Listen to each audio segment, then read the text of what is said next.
Hello and welcome, Warrior 964, whoever you may be. Why do you keep commenting first, gang? Who are you? I don't know. Anyway, this is the Buttcast episode, whichever episode this is. I think this is 4, actually. I don't know. It doesn't matter. Yeah, it is 4. And we have our special guest this time, Jay. I'm just going to sit here and talk the whole time. Of course. Anyway, name's Jay. I am a pseudo-competitive. Turns out most of us are. That's kind of the best part. I every so often join locals events. I think the highest event I've joined so far would be a case tournament. I think a few. Last one was at my very own locals, and I didn't do so well. Testing out Brave Dragon Link, and didn't do very well against Sprite. Mm-hmm. It was draw Dark Looter or pass. That was no good. Mm-hmm. Not that. Kind of weird that you played. How long ago was this that you were playing Adventure Dragon Link? How long ago? So I had my friend let me borrow it for that specific event. Yeah. I had the Dragon Link core. I just needed the Brave stuff because that's expensive. Yeah. So let me borrow it. I told him, hey, I'll do good. No, I didn't do good. So since you and Kirby are friends, I'm going to enlighten you to a piece of information that is in the unreleased episode I did with him, in which he mentions that he is now playing. What was it? Adventure, Marincus? Whatever? It doesn't really matter. And in it, I said, wow, you have the adventure cards? And he's like, yeah, a friend gave them to me.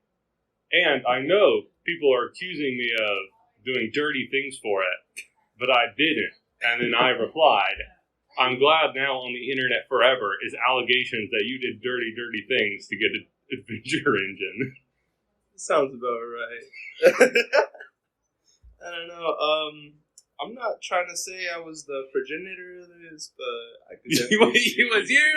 That does. We found the origin. Of course. Also, I started the video calling out that one comment. I assume that's not you. No comment. It's you. Well, your first game. Bro, I have the analytics. I know how long you're watching. Do you know how long you watched to leave that comment? Like, I think 10 seconds. Episode 0, you were on for 32 seconds to leave that comment. Episode 1, you got in a little faster. Only 19 seconds. I'm looking at my analytics, and it's like, you got like a couple 0 watch time. And I'm like, how is that possible? He's just coming in, leaving a comment, and leaving. I watch a Spotify, but it pops up in my feed. I'm like, I already listened to this, so I think I'll just put a comment. Yeah. Forever cemented in the interweb. Mm-hmm. Always cemented. As the true and only first gang. Of course. First gang will always be first gang. I was so confused when I saw that comment. I was like, who are you? No, I don't comment very often, but first gang is always going to be my comment. I see. Well, let's talk a little bit about your history as a Yu-Gi-Oh player. Of course. So, what was the first competitive format you were really aware of? So, I was really aware during TOS format. I believe right after Orcus released. It's when it started popping up on my Yu-Gi-Oh feed. I'm like, because already prior to this, I knew about Yu-Gi-Oh! I kept up with it somewhat. Like, I saw through, I want to say, the format right before TOS, that was Spiral format, I believe. That was Tier 0 Spiral format, and I was like, well, that's awesome. I just get the same deck so often. But then TOS, started actually being TOS. And so I was seeing Thunder Dragon, I was seeing Orcus, Salamangreat Great. I didn't know what Salad was until, the end of November. There was actually Salamangreat was Salad, and then Striker. So I remember the video that got me into it was Thunder Dragon versus Orcus. and it was a Cali Effects King of Games video. Yeah, I remember that. And then I was like, wow, Thunder Dragon looks so cool. I just see this dude putting cards from his hand onto the field, and I'm like, I want to do that. I have enough ADHD where that's gonna keep me entertained. So this was, I believe, end of middle school, starting high school, and so then I just boot up, Dueling Nexus. If any OGs remember what that is. Playing Dueling Nexus. Was that even still up? Yeah. DB also existed. DB existed, but okay. I didn't know enough of the game, so I just turned to AutoSims. I think it was YGO Pro, not Edo Pro, YGO Pro, and Dueling Nexus. But since Dueling Nexus was a web server, I could just play it at school. No issues. I remember I made Danger Thunder Dragon, and I played against my friend who was doing Dark Magician. Of course. Yeah, I was like, yo, you want to play some Yu-Gi-Oh? Man, he made Dark Magician. Prior to that, though, I was playing Duel, I think since the year after it began, so I knew enough about the mechanics of the game. But what really struggled for me was Link summoning. And Pilum summoning. I to this day, I don't know how to play Pilum summoning. That's gone funny. It's great. So when you're up against Pendulum, you're like, man, I hope they don't know what they're doing either. Is that the plan? I just look out for the end board and hope I draw the dark. Yeah. I don't, they could be cheating for all I know. That's not too uncommon with Yu-Gi-Oh! In general, though. Of course. But it's just specifically Pendulum. Because I pay attention to everything else. It's just Pendulum is like, damn, that's crazy, dude. Your third Pendulum summon? Okay, sounds right. Let's see. So then during TOS, I believe I started to acquire cards December 2019. For anyone that knows, January 2020 was the unfortunate end of TOS with the biggest ban list I've ever seen. It was massive. Yeah. It was huge.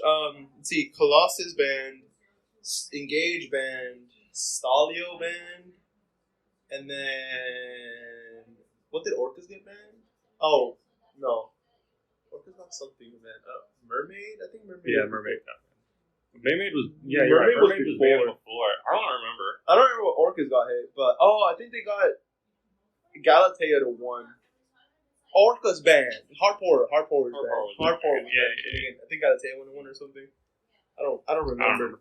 I didn't play that deck. I just remember they neutered every single deck. Yeah, and I was like, what the heck?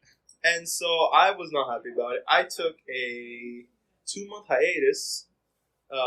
Then I found out that they were going to do Master Rule 5 April 1st. I remember this very specifically because the entire Yu-Gi-Oh! Community, the Yu-Gi-Tuber community, was, yo, it's April 1st. Maybe they'll release it, say, ha, April Fools, guys, so we won't get, botched, or et cetera, et cetera. They were like, all the Yu-Gi-Tubers were saying, it's just an insurance policy so they can say April Fools. Turns out, it was awesome. I love Master Rule 5. I just hate Summer 2020. Yeah. Summer 2020, apart from the unfortunate global crisis, that format was bad. That format was bad. Link Cross format, not fun. Not a good format. Imagine going second and then starting your turn going second with 3 cards in hand. Maybe 2 if they actually opened the nuts. Yeah, I was aware. I wasn't playing at that time at all, really. So. Yeah. I hate Infernoble. I hate Infernoble players for playing Infernoble. I agree. So it seems like we were aware at basically the exact same time.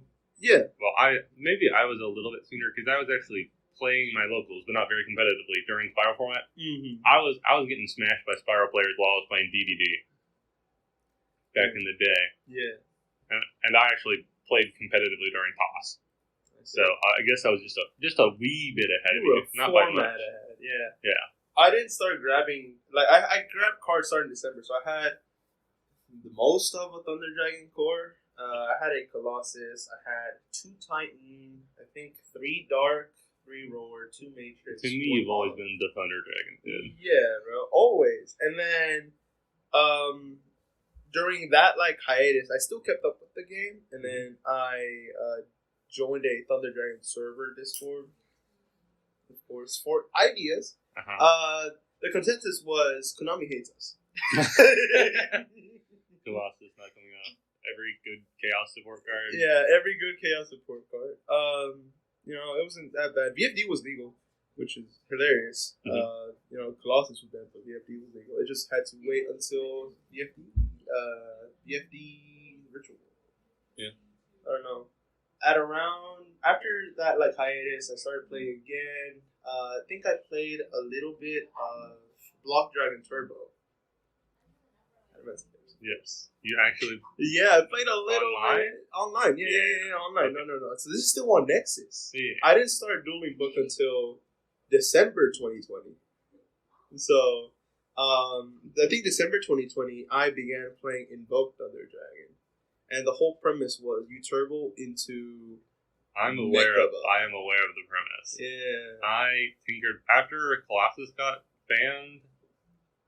Or when did the Invoke cards even come out? I'm trying to remember.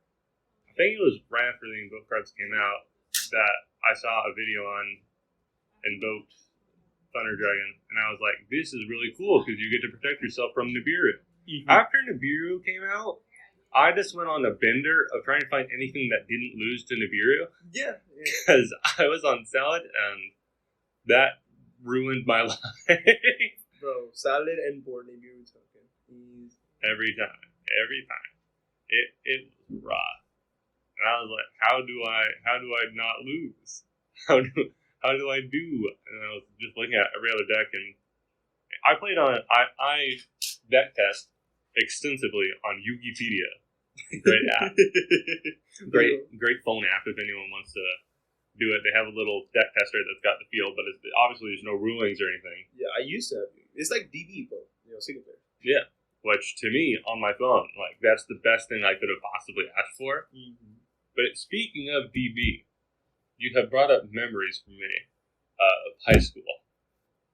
Mm-hmm. So in my high school, I never knew about doing that. It was just DB. So I was playing on DB. I think I even played GOAT format on DB too. But I was just playing DB at school. And then sometimes I'd scroll through the chat on the front page, and I'd be like, "People are weird." And then I'd duel, and then suddenly it was banned. It was blocked. And I was like, "Why you block this?" And I was like, "Oh, it's because of the chat, the unregulated chat that says really weird stuff. That's probably why." But then a couple months later, I open it again, and it just works. I'm like, "Wait a second." Some administrator, this is how I think it was happening, is reviewing, websites people are visiting. Mm-hmm. And if they see one, they're like, oh, this probably shouldn't be a thing. They block it. Yeah. But it's not permanent. Interesting. So eventually it just came off, and then I'd played it for a little bit, and then it'd be blocked again. And then I'd wait a month or so, and then I'd play it for a month or so, and then it'd be blocked again. Sounds like the U.S. school system. Oh man, it was funny. Lots of fond memories for me of finding unblocked games. Of course. Blah blah blah blah blah. www.unblockedgames.net. Yo. I also, part of that was just I felt so much like big brain compared to the other people. I'm like, all you people are having to play these Flash games. I'm playing Yu-Gi-Oh. Yeah. And then it got blocked, and I was like, guess I'm playing Flash games. Those are good memories. Now I want to segue to Duel Links. Duel. So when did you start playing Duel Links? So I started playing Duel Links the year after it releases. So when GX released. Wow. Yeah. I think for the longest time I had the idea that, bigger deck, more cards I can draw into. More cards. Wow. I remember I had a Highlander deck. It was bad. I didn't even know what Highlander was. I just now know with the hindsight of today, I know in my heart that was a Highlander dragon deck. No Highlander in it. No Highlander. Just a bunch of one-outs. Just one of everything. I had one Cards of Consonance. And then I had one Whitestone. That was my pot of greed. Uh-huh. Yeah. Then I just had a bunch of level 4 1800 beaters. Yeah. This is like infusion before synchro. Yeah. So then I had a bunch of battle traps. I remember I had one, not the trap card that on attack minus 800 per monster. Oh, I don't remember the name. It used to be a staple. I know what you're talking about. Yeah. Used to be a staple in that game. I think it still unironically sees play occasionally because that format is whack. That's hilarious. Except, well, now I don't know because they recently had a big update. Yeah, they introduced links. Yeah. I saw that and I was like, "What is going on? What is happening?" If we thought Master Rule 3 Pendulum Summoning was whack, imagine the link summoning in Duel Links where you're missing a whole zone. You can summon a Verte, you're missing a whole zone. Like Deco Talker is like a good card. No. You get one link from a Deco Talker, and they're like, "Man, this guy's kind of busted. This guy's kind of crazy." No. Yeah. The World Chalice is in that game. The World Chalice, like the card? No, well, the archetype. The archetype. The entire archetype. People are out here. All of them? Not all of them. They don't have like Justice Shard. Oh. They got like all the links. Like they're drawing two off of Ningirsu. That's good. That's that's good in them. Like, you know how much setup you need to do that? Normal Yu-Gi-Oh? And imagine doing it with 3 main monster zones. That's crazy.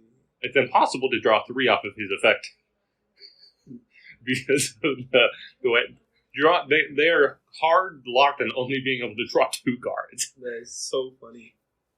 I guess it's balanced, air quotes. It's there, and I was looking at it, and I'm pretty sure that even though all those new cards came out, like the old format is still like just as like the old decks are still just as good. Like people are still blue diva-ing and stuff. It's not like this has overtaken the meta. Man. I remember. Let's see. I remember when synchros were introduced. That was awesome for everybody. I think I went straight for what did I go? I made a synchro deck. Lightsworn? I made a Lightsworn deck. Yeah. I made a Lightsworn deck, and that's when I started figuring out what deck building was. I think at that point I started watching Duel Links meta, which is now Dual Core meta. I didn't really rebrand. I don't know. It's DK, if you know who that is. Yes, I'm aware. Yeah. Let's see. I remember my first ever competitive deck in all of Yu-Gi-Oh!, which I'm including Duel Links for this one, was Dark Lords. I grabbed Dark Lords before Banishment was released. So I was playing Scuffed, level 8 Turbo, featuring a negate engine. And so when Banishment was released, I was like, wow, this is the craziest investment I've ever made in my entire life. That, it was awesome. I was still playing ranked. It was like my first ever King of Games deck was Dark Lords. Oh. So I would, search Ixchel, draw 2, contact, summon Ixchel, summon something else, have a negate, and then pass. And then my turn, summon Morningstar. Morningstar summons 2 more monsters, activate Beatdown, and then win. Yeah. This is before the Beatdown nerf. Yeah. So, and then my opponent, they would just, auto scoop as soon as they see Beatdown. They see 4K and then 3,500 monsters on the side. That was awesome. It was so awesome. Yeah, I can see how that'd be fun. I had fun. My opponent's in it though. So as is always the case in Duel Links. Of course. Only one person can have fun at a time. That's just Yu-Gi-Oh! In general. I'm not. I feel like best of one is worse Yeah, best of one is worse, but For yeah, both Yu-Gi-Oh people. in general, like one game is gonna be heavily one-sided. Game 2 heavily one-sided. Game 3, it depends on Oh. who draws the board. A lot of the time, a lot of it depends on what deck you're playing. Because during toss format, for instance, in the mirror with Yeah. Salad, depending on how good the opponent was, often you would get in game states where you're like, if I mess up, I probably lose, and they're in the same boat, and it's this kind of back and forth, and you do that for 3 games in a row. And that felt very fun for both, or obviously since I'm not both people, I can't know for certain. Yeah. But that felt very fun to me, even when I was on the losing end, because it genuinely felt like you were just your opponent making one mistake away from winning, or you just finding one good play to win. Keep in mind, at that time, I was not actually that good. Just everyone else was worse. Yeah. At my locals where I played. But I have very fond memories of that format. I think a lot of it has to do with the fact that it was mostly salads at my local. There were like a Sky Striker dude who I would lose to pretty consistently. But we didn't even have Thunder Dragon. There was not a single Thunder Dragon player. Thunder Dragon was very expensive at the time. So this, I remember the Thunder Dragon mirror was so abhorrent. It was obscenely bad. It was who can get Colossus first, and if so, does the opponent have it now? If not, lose.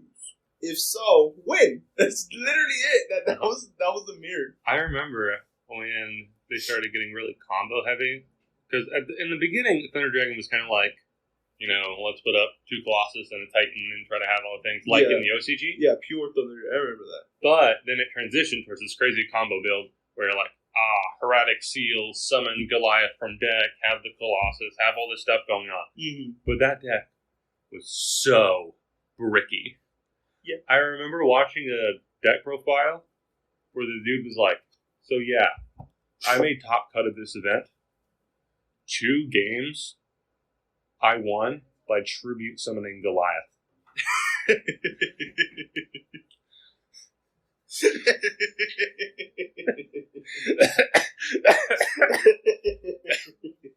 Like, wow. Sounds about right. Yeah. That tells you a lot about that. That tells you everything you need to know. I don't know. I really like Pure Thunder Dragon, where it was just double Colossus Titan with a pop pass. That was pretty good. Yeah. But then Danger Thunder Dragon was just something else. That was better. I don't know. Danger Thunder Dragon was just, gas. It was awesome. It was like, if you, before Nibiru, this was like, do you have stream mode? That was it. That was just, I remember everyone had to play stream mode. Do you have stream mode? If not, good luck, bro. Activate something. Nah, you can't even search. Nothing. It was crazy. Yeah, sometimes, it makes me think that Colossus maybe should have been there. But then I remember, it wasn't the Colossus. It was everything else. Trust, bro. Colossus could be out. I remember the peak of Thunder Dragon, which was the Brilliant Fusion Snow. Yeah. Oh, absolutely man, that was insane combo deck.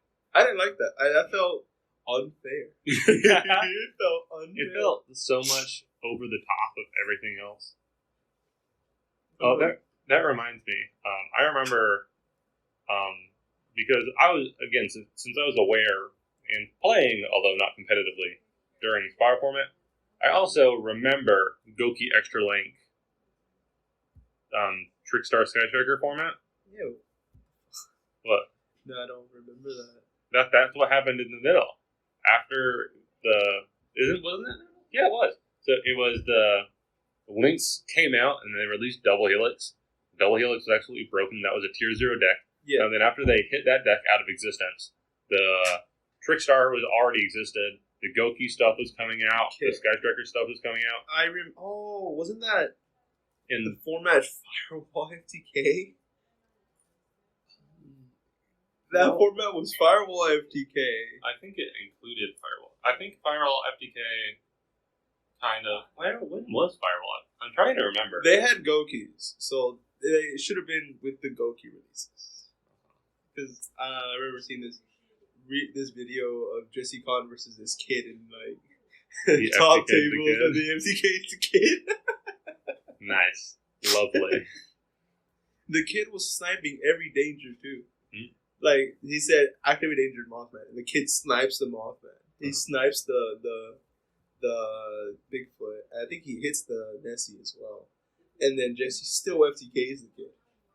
Yeah, I remember the Danger FTK, the Danger Dark World FTK. That was crazy. I don't remember when it cropped up, but I remember that it didn't have a format. It just appeared, got banned. It was very quick turnaround. I remember very vividly. It was one event, a couple people were playing it, and people thought that's funny. People are trying to play an FTK. Mm-hmm.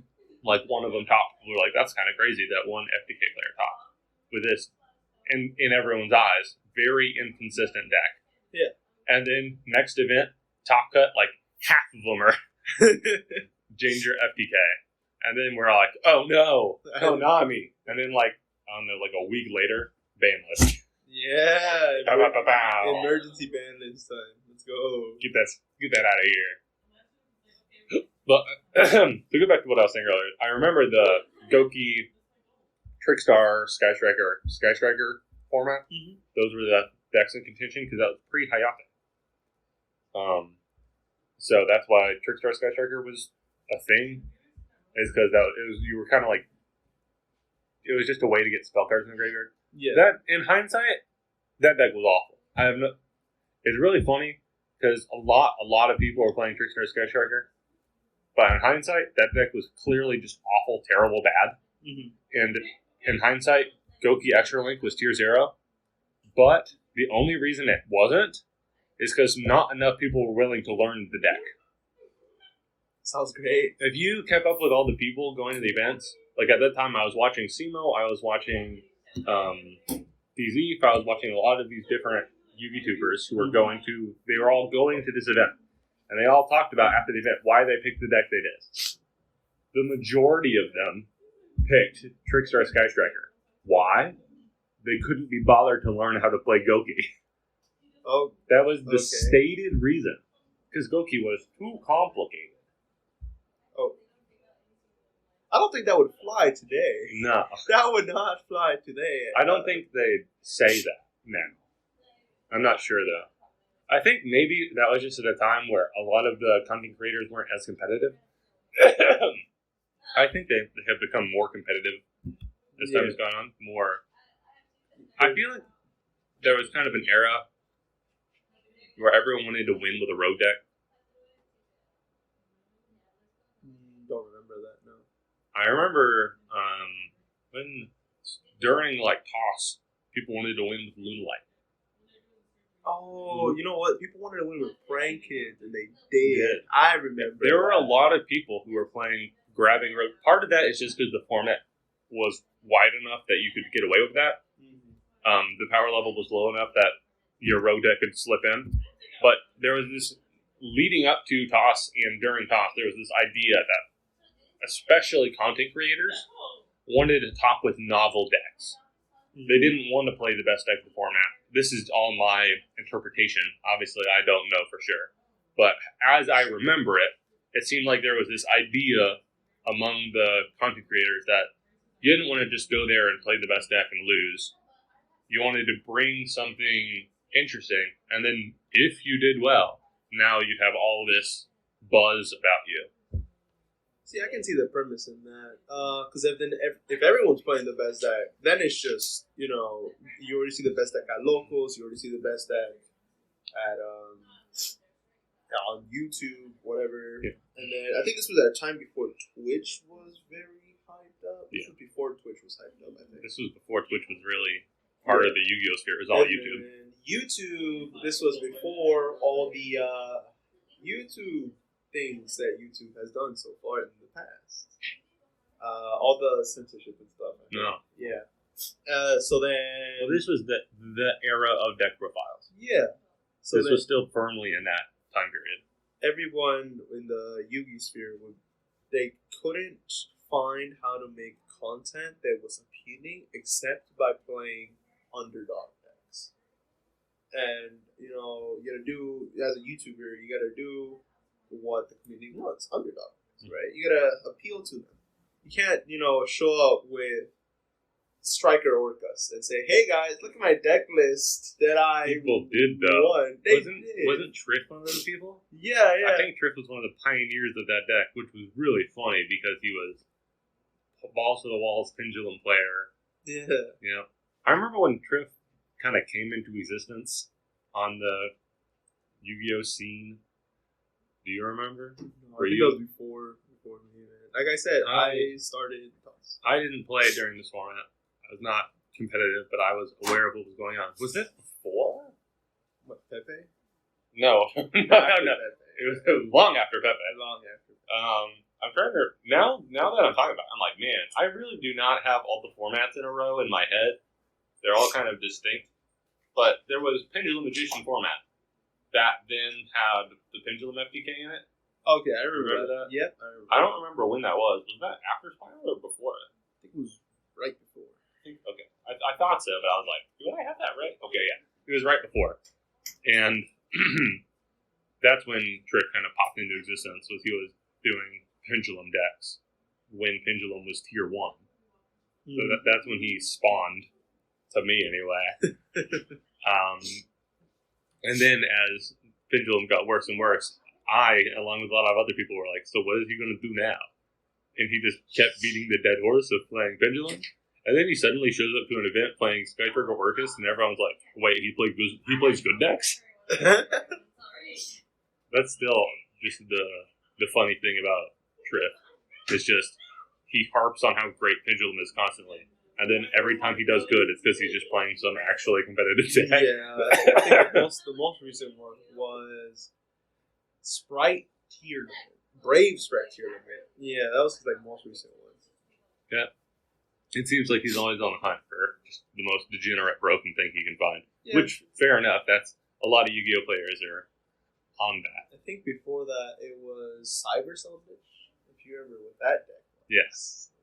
I remember. Cyber Eldritch was fun. I remember seeing that. I wasn't really aware of that till it was past its prime. But I think it never really was in its prime. Yeah, it was there, but it wasn't... Like, it was good, but it wasn't good. It was just underexplored, I want to say. Yeah.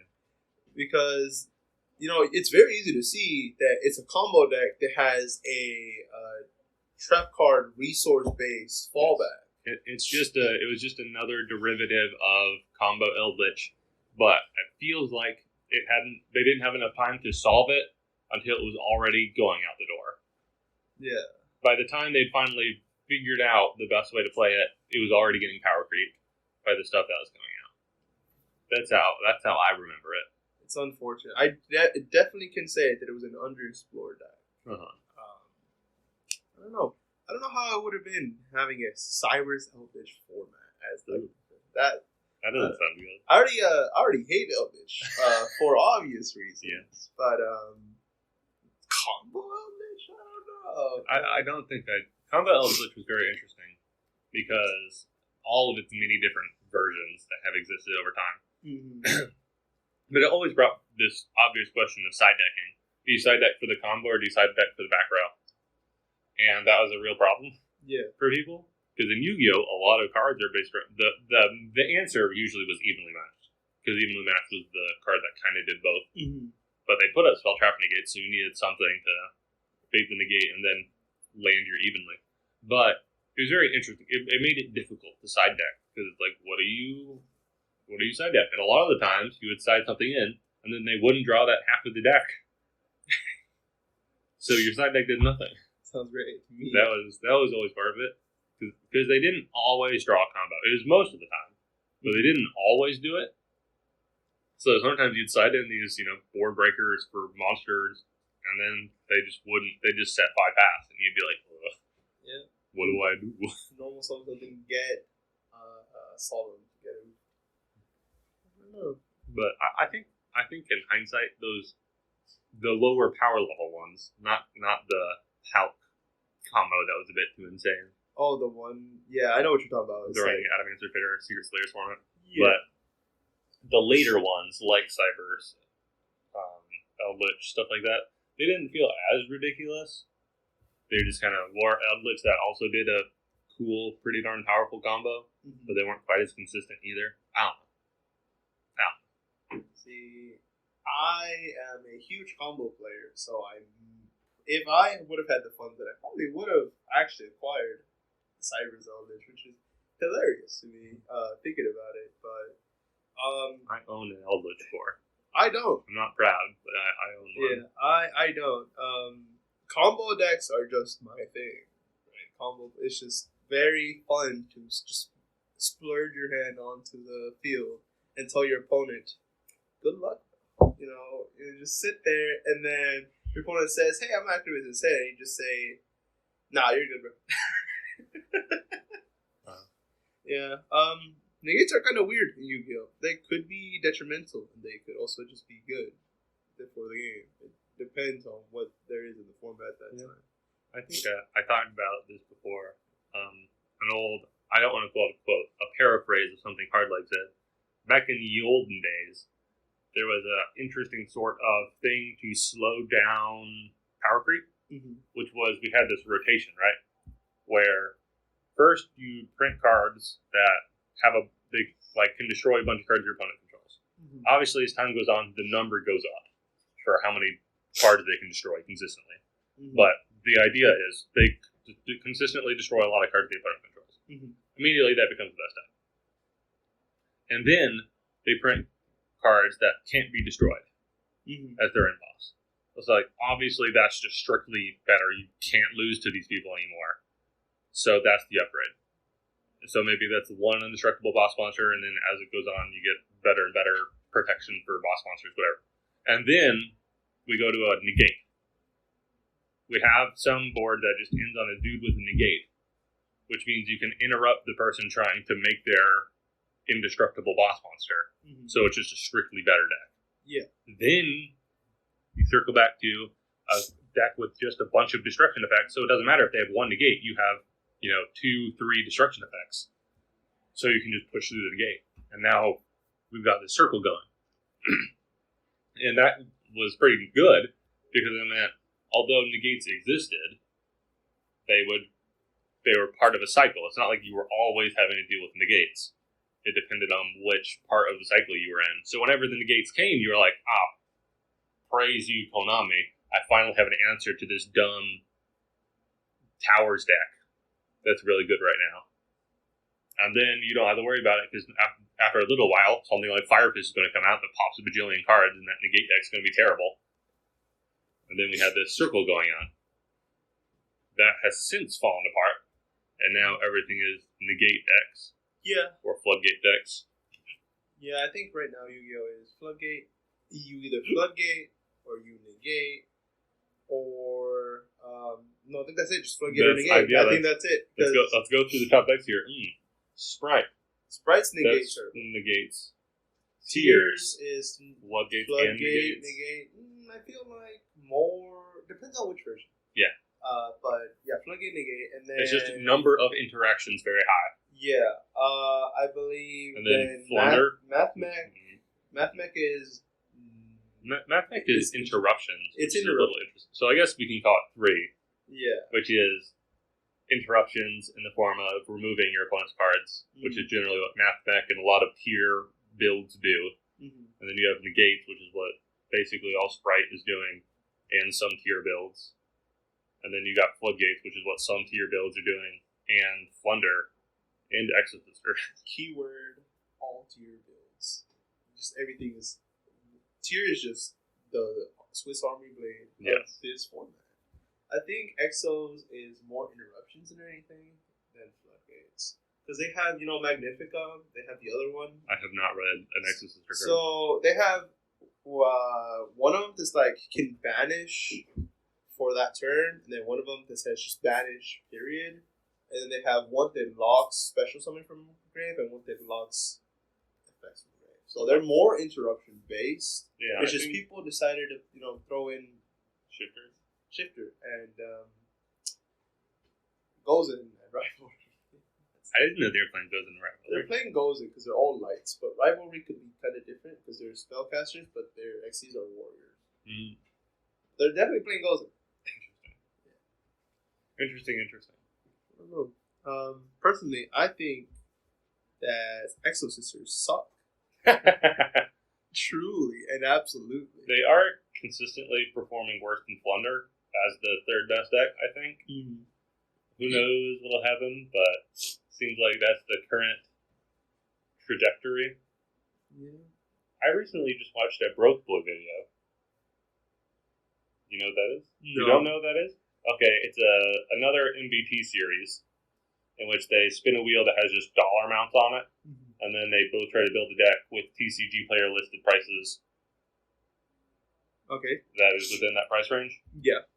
And then they play, DB. And that's where a lot of the memes about, absolutely beating the crap cards come from. You didn't see a meme about, like, look at this Change of Heart that has clearly been folded in half that someone is selling on TCG Player for a cent. And it's like, Broke Boy, they are looking for those cards. Because the rule is, if you can find it and you just go by the listed price and it doesn't matter as long as it's listed, you can play it as part of your budget. So they were looking for the most damaged possible card that they could find on TCG Player because they were cheap. I see. So that's how a lot of the memes started about, look at this dark hole that has, cum stains on it. Look at this Change of Heart that's clearly been folded in half.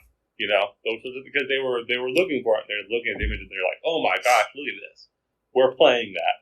And they're like, Anyway, the most recent one, as of recording, is $7.50 for what? Like a deck price to build your deck. They had one that was 50 cents, so there's a pretty wide range. Interesting. So $7.50, and just imagine what the two decks that were brought were. For like $7.50. Let's see. Complete main and extra decks. Oh, geez. That's what both of them brought. They bought 15 card extra decks, 40 card decks. No side deck left. No, it has to be a bad deck. Goaty. Coyote? Yeah. Here's the worst one that was brought. Was basically full power Metal Fuzz. That was the worst one? Okay. Yes. The other guy, Danny, brought Flunder. Oh, almost full power. No. Essentially full power Flunder. Oh no. He had enough extra money to throw in one shifter. Because it's $1. Oh no. For $7.50. Obviously, it's a little bit more than that because they're not counting in shipping and all that nonsense. Yeah. But for like $10, you can get a genuinely competitive Fluwanderese deck. That's awesome. What the? I can just imagine how that played out, though. Yeah, bury your statues of garden, right? Yeah, that's pain.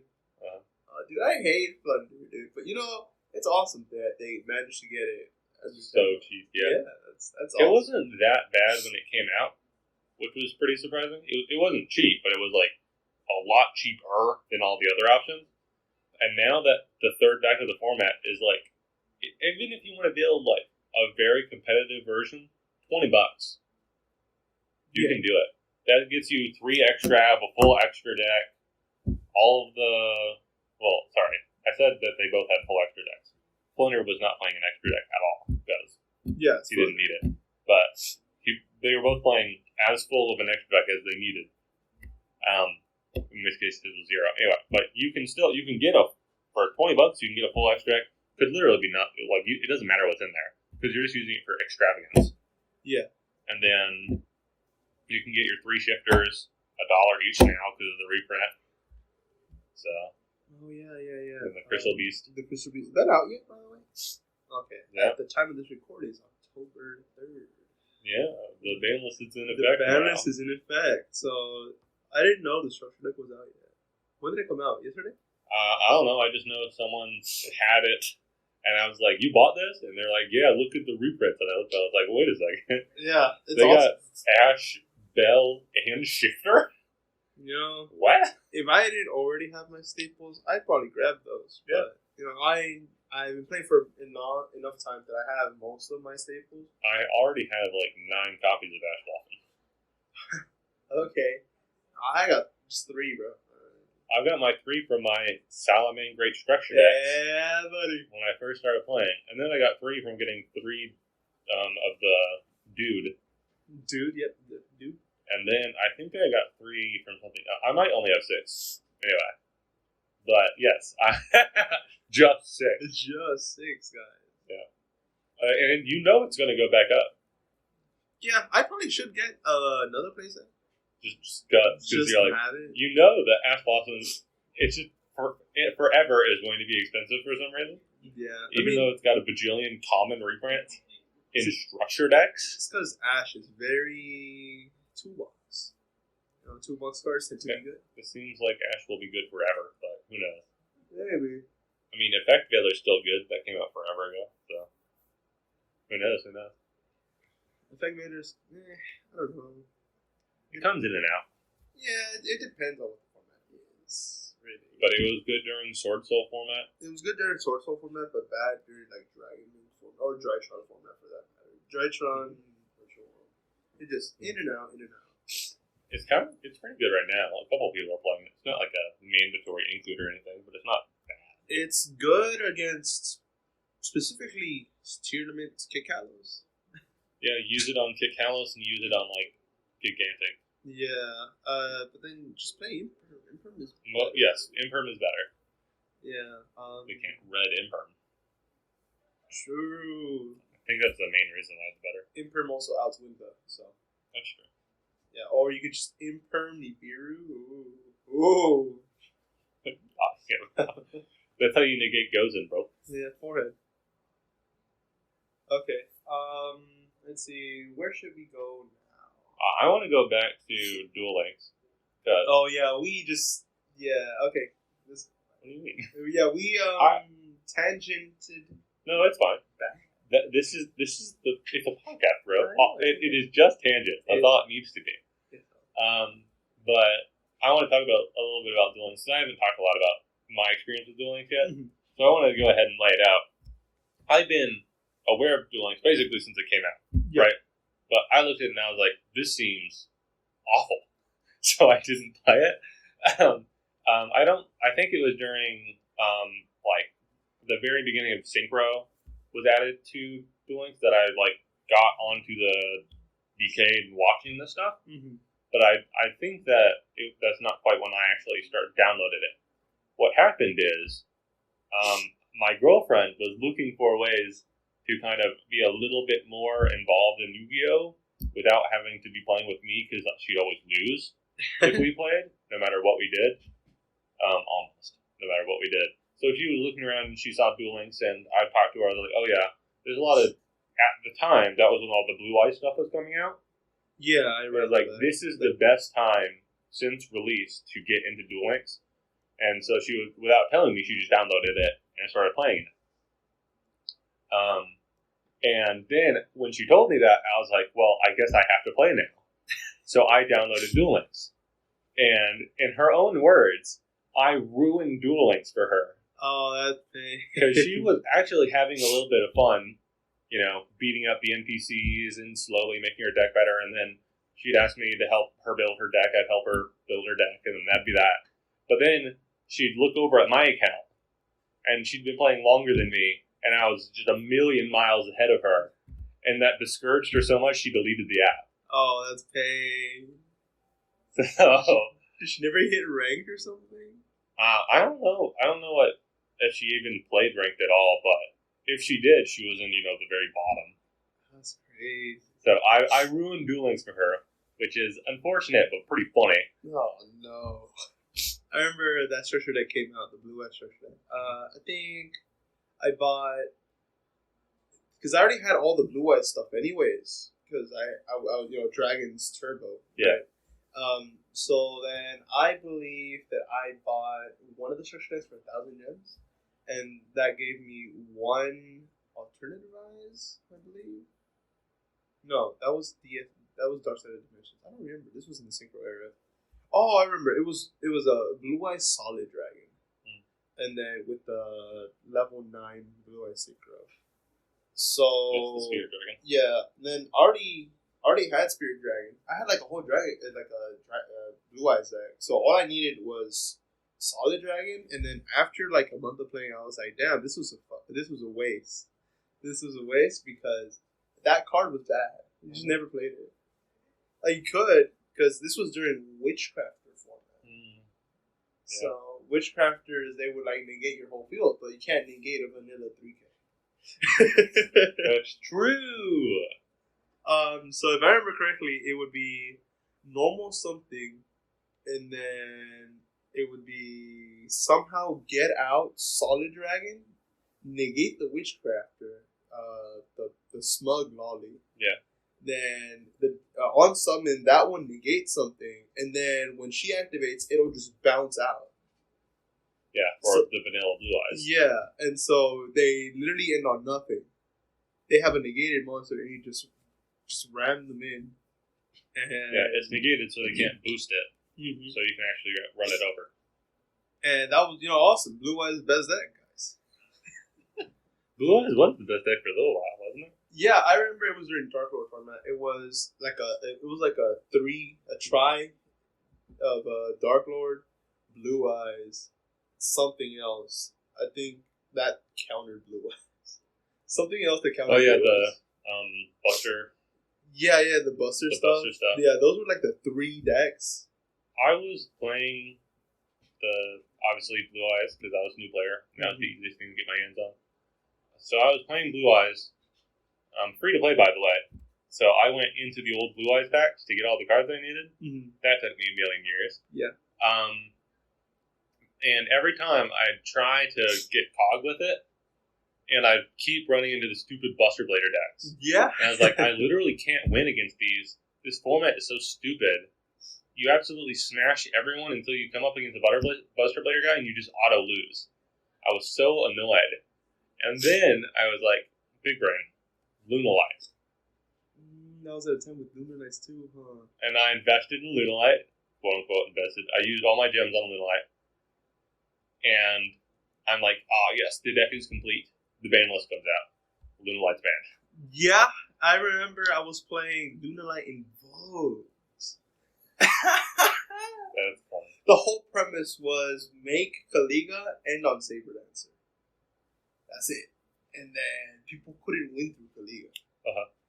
You know, people And in since Saber Dancer is huge, you only need one attack per turn. So. Mm-hmm. And then Kaliga was the worst invoked monster in Duel Links. The best one was Cognitus, which is hilarious. Which is the Cock was the best one. Of course. Why? Then it got always been the word. Yeah, they banned the worst invoked fusion. And then because in Duel Links it was insane. The Earth Vanilla too. Yeah, they hit that one too. That's just hilarious. I think I played Invoked Magician Girls. I played that for a little bit. That was awesome. I sit on Cockatus Pass. I think I played it after the Cockatus Man. I don't know. Which was just, sit on the girls, let them tag and survive until you can Purgatrio them for a game. Yeah. Or Quintet Magician. I don't think I played Quintet Magician. You didn't? You played the Magician Girls and didn't play Quintet Magician? Yeah, because I had to play the Mirror Fusion spell. Magic Light something. Yeah. I didn't Fuse from Graveyard. I didn't like You just keep playing until you get 5 of the dudes in the grave, and then you Destiny draw for the fusion spell, and then you summon Quintet, and they're like, good luck, bro. I didn't like that. I just like Purgatrio win me the game. Thank you, Purgatrio. I had both. I used both. Anyway, I eventually, as soon as Master Duel came out, like the day it did, I uninstalled Duel Links. Mm-hmm. And I am never touching that game ever again. I think I stopped playing Duel Links a year and a half before Master Duel came out. So it was halfway through Dark Side of Dimensions. I think between Dark Side of Dimensions and the Pendulum Summoning Arc 5, there was like a 2-year gap. I quit on that first year. Because then I was like, it's kind of boring, guys. I was like sitting here, I was like winning. And I said, I think I'll just play the TCG instead, see what's up. I don't know. That's when I started, because I had already cards before then, at that time. But this is my Thunder Dragon cards. And so then I started playing Invoke Thunder Dragon. And then I started playing Emancipators when they got reprinted in the tins. Mm-hmm. And then what else did I play after that? Dragon Link. I remember. And then I have Dragon Link to this day. May it rest in peace. Dragon Link. It's okay, bro. Bisted makes it the best deck. Sure, bro. It does make it playable again, doesn't it? It makes it very good. It makes it very, very good. Which is unfortunate because Dragon Link should die in a hole forever. No, Dragon Link is the best deck. Trust. Trust. I have long since stated I hate when entire things like types or mechanics become a deck. I like that. I have always disliked that. That's awesome. That's why I am a proponent of Electrovite never coming off the ban list. Because it means that the only good Pendulum deck ever will be Pendulum good stuff. See, I can agree with that, but like, it'd be cool though. Pile decks are awesome. I don't mind pile decks if also there are other decks. For instance, if there is a, spell counter Pendulum deck that, that revolves around all the Endymion support, and then Pendulum Magician, that's its own deck, then the Odd Eyes, that's its own deck, and then Pile, that's its own deck. Maybe that revolves more around the actual Metal Foes cards, whatever. But when it's just all Pile, that's the only deck, that makes me annoyed. Like, it's this whole mechanic that's been dumbed down to one deck. Just one. Imagine if there was only one Synchro deck. Well, there is only one that's competitively viable. Synchros, it's a little different, of course, because the other summoning mechanics, you can just play it in your deck. You don't have to be a Synchro deck to play Synchro cards. Mm-hmm. But Pendulum, you kind of have to be at this current moment. I'd like to see that change, to be honest. I want to see more like Lunalite, like it's just a Pendulum monster that's also just good in your strategy. Tiger. Yeah, exactly. I think that there's definitely a lot of room for Pendulum monsters that are all just good spells and good monsters in their archetypes. Because, it just gets to be both. It's okay. See, we can't have Pepe 2 Electric Boogaloo. You know what I'm saying? Just have it like the Fraper cards. They've got a couple Pendulums that they actually play. That are mostly just like good spell cards. No, they just play the one. They play the one. Yeah, that's one. Whatever. You know what? They only need to one. If it's one, it's better than none, my brother. That's what I'm saying. They don't even pay that much. I'm trying to think of what other strategies could be.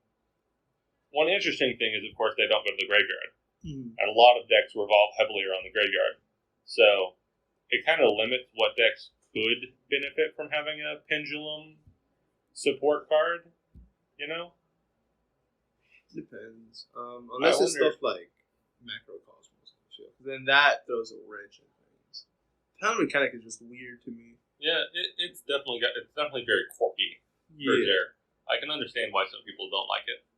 I'm thinking now. I'm just trying to think of decks that could benefit from having a piece of support that is a Pendulum monster. I'm thinking Thunder Dragon. Obviously. Thunder Dragon, maybe. Activate this card, banish a card from your deck, bro. Archetype gold sarcophagus. What? You're just like, what is the most busted thing I can think of? No, and then instead of Pendulum summoning, it summons like Colossus.